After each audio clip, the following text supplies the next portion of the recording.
السلام علیکم ورحمۃ اللہ وبرکاتہ۔ معزز سامعین، تکبیر تشریق، ایام تشریق، تکبیر تشریق کا پس منظر، لفظ تشریق کی تحقیق، تکبیر تشریق کا حکم اور اس کے مسائل، آئیے ان تمام باتوں پر ہم تفصیل سے روشنی ڈالنے کی کوشش کرتے ہیں۔ سب سے پہلے ہم تکبیر تشریق میں جو لفظ تشریق ہے اس کی تھوڑی سی تحقیق دیکھتے ہیں۔ تشریق یہ شروق سے بنا ہے، جس کے معنی طلوع آفتاب کے آتے ہیں، سورج نکلنے کے معنی میں ہیں۔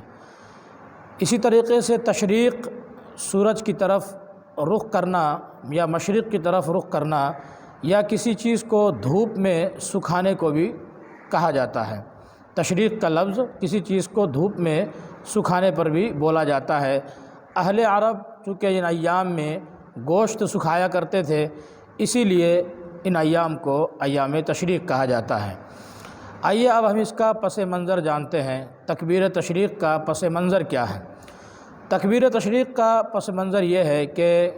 اللہ تعالیٰ نے جب حضرت ابراہیم علیہ السلام کو حکم دیا کہ اپنے بیٹے اسماعیل کے گلے پر چھری چلائیں، ان کو ذبح کریں، تو حضرت ابراہیم علیہ السلام نے حضرت اسماعیل علیہ السلام کے گلے پر چھری رکھ دی۔ اس کے بعد اللہ تعالیٰ نے حضرت جبرائیل علیہ السلام کو جنت سے ایک مینڈا لے کر کے بھیجا۔ اللہ کو منظور تو نفس کا اور دل کا امتحان لینا تھا۔ اللہ تعالیٰ نے جب حضرت ابراہیم علیہ السلام کا امتحان لے لیا اور حضرت ابراہیم علیہ السلام اللہ کے اس امتحان میں، اس ایگزام میں مکمل کھرے اترے، تو اللہ تعالیٰ نے پھر ان کی بیٹے کی قربانی قبول کر لی اور ان کی جگہ پہ دمبا یا مینڈے کی گلے پر چھری چلی، یعنی جانور قربان ہوا لیکن اللہ نے ان کی بیٹے کی قربانی قبول کر لی۔ تو جب حضرت جبرائیل علیہ السلام تشریف لائے، اس سے پہلے اللہ تعالیٰ نے حضرت ابراہیم علیہ السلام کو وَفَدَيْنَاهُ بِذِبْحٍ عَظِيمٍ کا مژدہ بھی سنایا کہ ہم نے تمہاری قربانی کو قبول کر لیا اور ہم نے تمہیں ایک بڑے قربانی کا مژدہ سنا دیا، سرٹیفکیٹ دے دیا۔ اس کے بعد حضرت جبرائیل علیہ السلام جب تشریف لائے تو ان کی زبان پر یہ کلمات جاری تھے، اللہ اکبر، اللہ اکبر۔ جب حضرت ابراہیم علیہ السلام نے دیکھا کہ حضرت جبرائیل علیہ السلام دمبا لے کر کے تشریف لا رہے ہیں، تو آپ نے فوراً ان کو دیکھ کر کہا لا الہ الا اللہ واللہ اکبر۔ حضرت جبرائیل علیہ السلام کے کلمات اللہ اکبر تھے۔ ان کو سن کر کے حضرت ابراہیم علیہ السلام نے لا الہ الا اللہ واللہ اکبر کہا۔ اس کے بعد حضرت اسماعیل علیہ السلام نے دیکھا کہ دمبا کو اللہ تعالیٰ نے میرا فدیہ بنا دیا، میرے بدلے میں اللہ نے دمبا بھیج دیا، تو آپ نے اور پھر حضرت جبرائیل علیہ السلام اور حضرت ابراہیم علیہ السلام کے زبان پر جو کلمات تھے وہ بھی حضرت اسماعیل نے سنے، تو آپ نے کہا اللہ اکبر وللہ الحمد۔ یہ ہے مختصر پس منظر تکبیر تشریق کا۔ آئیے ہم آگے چلتے ہیں مسائل کی طرف کہ اس کے کیا مسائل ہیں۔ سب سے پہلے ہم تکبیر تشریق کا حکم دیکھتے ہیں کہ تکبیر تشریق کا حکم کیا ہے۔ تکبیر تشریق مقیم، مسافر، امام، اسی طریقے سے مدرک یعنی جو پہلی رکعت سے لے کر کے اخیر تک امام کے ساتھ شریک رہا ہو، مسبوق یعنی امام کے ساتھ جس کی کچھ رکعتیں ملی ہوں اور کچھ رکعتیں چھوٹ گئی ہوں، منفرد، اسی طرح عورت، اسی طرح شہر والے، دیہات والے، ان تمام لوگوں پر تکبیر تشریق واجب ہے۔ ایک مرتبہ کہنا واجب ہے ہر فرض نماز کے بعد۔ اور باجماعت جو نماز ہیں، تو باجماعت نماز پڑھنے والے پر تکبیر تشریق بلند آواز سے کہنا واجب ہے۔ جو لوگ جماعت کے ساتھ نماز پڑھ رہے ہیں ان کے اوپر ایک مرتبہ بلند آواز سے تکبیر تشریق کہنا واجب ہے۔ البتہ مسبوق، جس کی کچھ رکعت جماعت سے رہ گئی ہو، امام کے ساتھ کچھ ہی رکعتیں اس نے پڑھی ہوں، چونکہ وہ بعد میں اپنی رکعتوں کو پوری کرے گا، تو وہ مسبوق۔ اسی طریقے سے تنہا پڑھنے والا منفرد اپنی نماز فرض نماز جو تنہا پڑھ رہا ہے، جس کو منفرد کہا جاتا ہے، اور عورت، ان لوگوں پر تکبیر تشریق زور سے بلند آواز سے پڑھنا واجب نہیں ہے، یہ لوگ آہستہ پڑھیں گے۔ عورتوں پر، اسی طرح مسبوق پر، جن کی کچھ رکعتیں امام کے ساتھ چھوٹ گئی ہوں، بعد میں وہ پوری کر رہے ہوں، اور اسی طریقے سے تنہا پڑھنے والے پر تکبیر تشریق بلند آواز سے کہنا واجب نہیں ہے، بلکہ یہ لوگ آہستہ کہیں گے۔ اب آئیے آگے ہم دیکھتے ہیں اس کا وقت کب تک ہے۔ تو تکبیر تشریق کا وقت 9 ذی الحجہ کی فجر سے لے کر کے 13 ذی الحجہ کے عصر تک ہے۔ 13 ذی الحجہ کے عصر تک یہ تکبیر پڑھی جائے گی۔ یہ کل 5 دن ہے، 9، 10، 11، 12، 13، اور اس میں کل 23 فرض نمازیں بنتی ہیں۔ تو ان 23 نمازوں کے اندر تکبیر تشریق پڑھی جائے گی۔ اب آئیے ایک مسئلہ ہے، اگر کوئی آدمی جان بوجھ کر تکبیر تشریق چھوڑ دے فرض نماز کے بعد، چاہے کوئی بھی ہو، جو ابھی جن کا نام لیا گیا، مرد، عورت، مقیم، مسافر وغیرہ، اگر یہ لوگ بھی جان بوجھ کر تکبیر تشریق فرض نماز کے بعد نہ پڑھیں، جن پر آہستہ پڑھنا ہے یا جن کو زور سے پڑھنا ہے، بلند آواز سے پڑھنا ہے، اگر چھوڑ دیا جان بوجھ کر، تو یہ لوگ گنہگار ہوں گے اور توبہ اور استغفار کرنا پڑے گا۔ آئیے اب ہم اگلے مسائل کی طرف چلتے ہیں۔ تکبیر تشریق فرض نمازوں بشمول جمعہ کی نمازوں کے، ہر فرض نماز کے بعد اور جمعہ کی نماز کے بعد بھی پڑھی جائے گی۔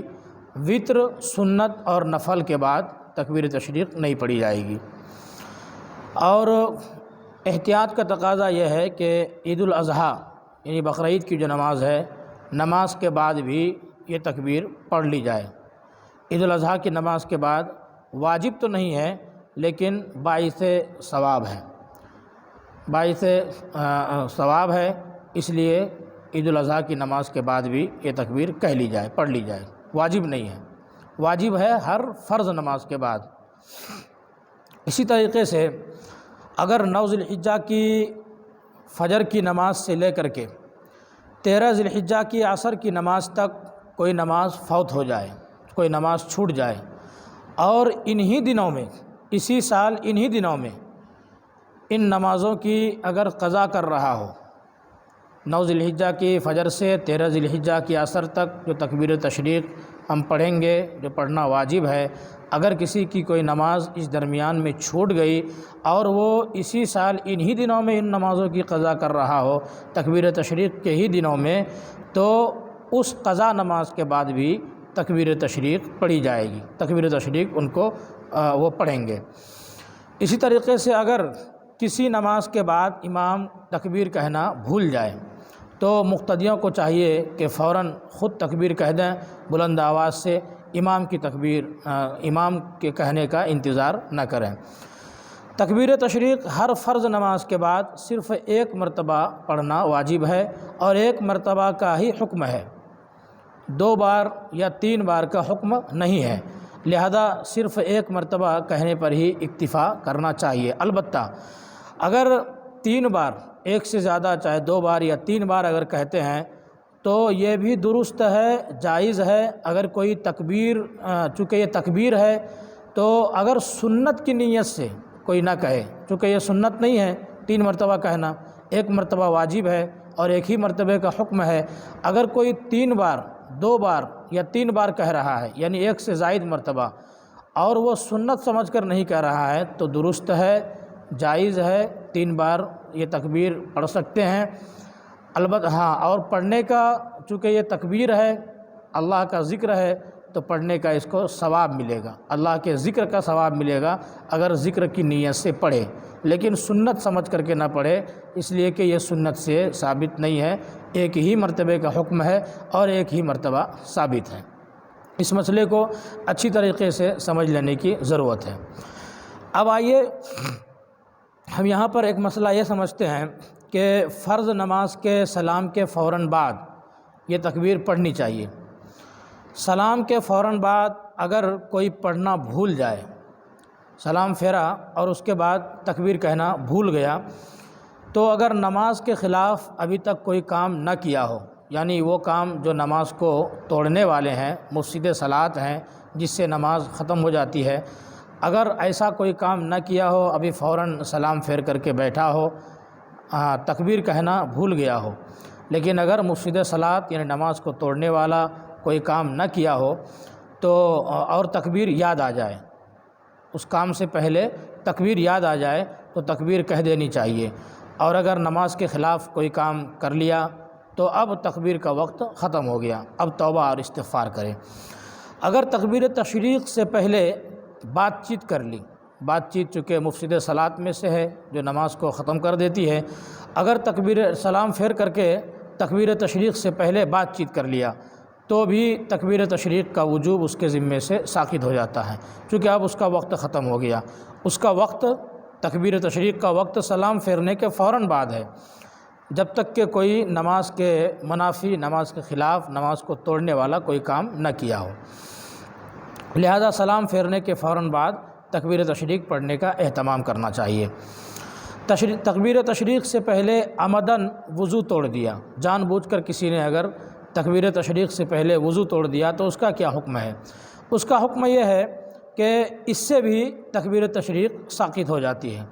اگر نماز کے بعد تکبیر تشریق پڑھنے سے پہلے کسی نے جان بوجھ کر وضو توڑ دیا تو تکبیر تشریق کا وقت ختم ہو گیا، اب وہ توبہ اور استغفار کرے، اب اس کے اوپر پڑھنا واجب نہیں ہے۔ اسی طریقے سے تکبیر تشریق پڑھے بغیر مسجد سے باہر آ گیا، یعنی نماز ختم ہوئی اور وہ شخص فوراً اٹھ کر کے مسجد سے باہر چلا گیا تکبیر تشریق پڑھے بغیر، تو اگر مسجد میں نماز با جماعت کے بعد فوراً سلام پھیرنے کے بعد باہر چلا گیا تو بھی تکبیر تشریق کا وقت ختم ہو گیا، اب اس کے ذمے میں تکبیر تشریق واجب نہیں ہے، اب وہ توبہ اور استغفار کرے۔ اسی طریقے سے سلام پھیرنے کے بعد تکبیر تشریق کہنے سے پہلے سینہ قبلہ سے پھر گیا، اگر سینے کو قبلہ سے پھیر لیا جان بوجھ کر کے تب تو اس کا وقت فوراً ختم ہو گیا، اور اگر سینہ قبلہ سے پھر گیا تو بھی اس کا وقت ختم ہو جاتا ہے، چاہے جان بوجھ کر کے پھیر لے یا خود بخود سینہ قبلے سے دوسری طرف پھر جائے تو بھی اس کا وقت ختم ہو گیا، اب تکبیر تشریق اس کے ذمے سے ساقط ہو گئی۔ لیکن اگر اس میں بھی دو باتیں ہیں، دو روایتیں ہیں، ایک روایت ہے کہ تکبیر تشریق کا وقت ختم ہو گیا اور دوسری روایت یہ ہے کہ تکبیر تشریق پڑھ لی جائے، تو احتیاط کا تقاضا یہی ہے کہ تکبیر تشریق پڑھ لی جائے، اس مسئلے میں احتیاط کی ضرورت ہے۔ سلام کے بعد تکبیر تشریق سے پہلے بلا ارادہ وضو ٹوٹ گیا، اگر سلام پھیرنے کے بعد ابھی تک تکبیر تشریق نہیں پڑھ پایا تھا کہ خود بخود وضو ٹوٹ گیا تو اصح قول کے مطابق اسی حالت میں تکبیر تشریق کہہ لے، اور اس مقصد سے نیا وضو کرنا اس پر لازم نہیں ہے۔ یہ تکبیر تشریق کے کچھ مسائل ہیں، امید ہے کہ آپ حضرات نے اس کو سمجھ لیا ہوگا، اور اگر کوئی بات سمجھ میں نہ آئے تو فون پر یا لکھ کر کے پوچھ سکتے ہیں، رابطہ کر سکتے ہیں۔ السلام علیکم ورحمۃ اللہ وبرکاتہ۔